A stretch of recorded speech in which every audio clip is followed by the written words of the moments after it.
Recording by RPR Recording Studio, Sardi, Sundarpur. DJ Om Prakash.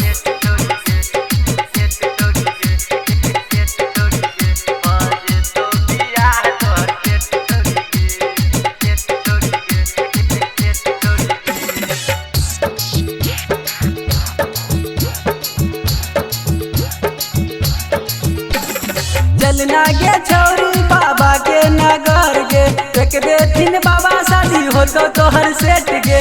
चलना गे छौरी बाबा के नगर गे देख देथिन बाबा शादी हो तो तोहर सेट गे। चले ने बाबा नगर छोड़ी गे, चले ने बाबा नगर छोड़ी गे। भजे तो हो गे छोरी, भजे तो हो शादी तोहर सेट छोड़ी गे। भजे तो बियाह तोहर सेट छोड़ी गे। चलना गे छौरी बाबा के नगर गे देख देथिन बाबा शादी हो तो तोहर सेट गे। चलना गे छौरी बाबा के नगर गे देख देथिन बाबा शादी हो तो तोहर सेट गे।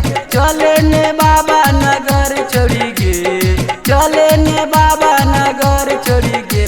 भजे तो हो गे छोरी, भजे तो शादी तोहर सेट छोड़ी गे। भजे तो बियाह तोहर सेट छोड़ी गे।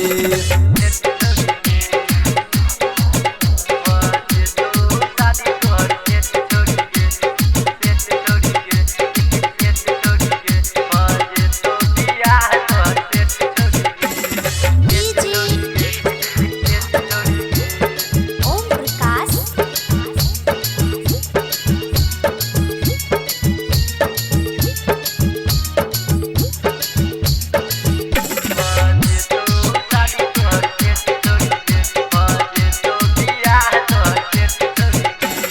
बाबा धाम जाके छौरी कले तैयारी ही कले तैयारी गे कले तैयारी। बाबा धाम जाके छौरी कले तैयारी मन है तो पूरा चलना बाबा दुआरी।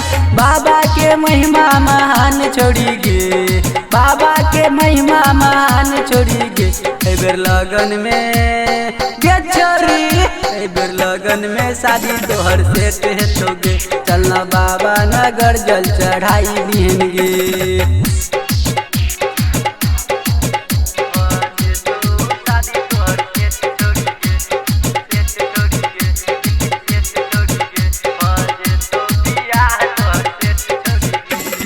DJ Om Prakash.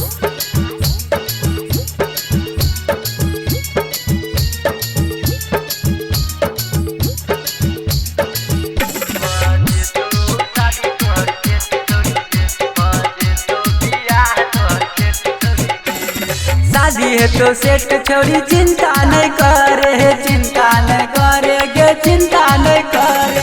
शादी है तो सेट छोड़ी चिंता नहीं करे।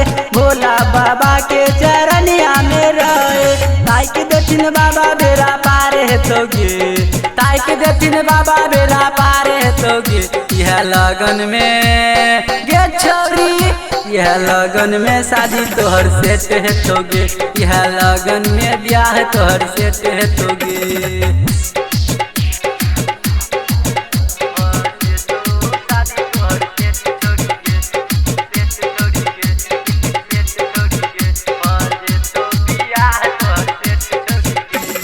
DJ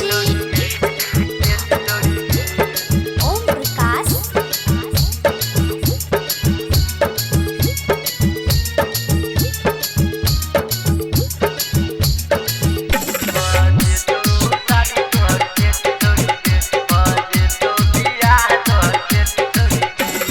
कहो अमरजीत के छोड़ी बाबा धाम चले है, बाबा धाम चले गे बाबा धाम चले।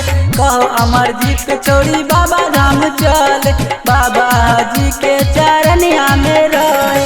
दुनू जनी काबर उठा के जेबै गे, दुनू जनी काबर उठा के जेबै गे। यह लगन में गे छोरी, यह लगन में शादी तोहर सेट है तो गे। यह लगन में ब्याह तोहर सेट है तो गे।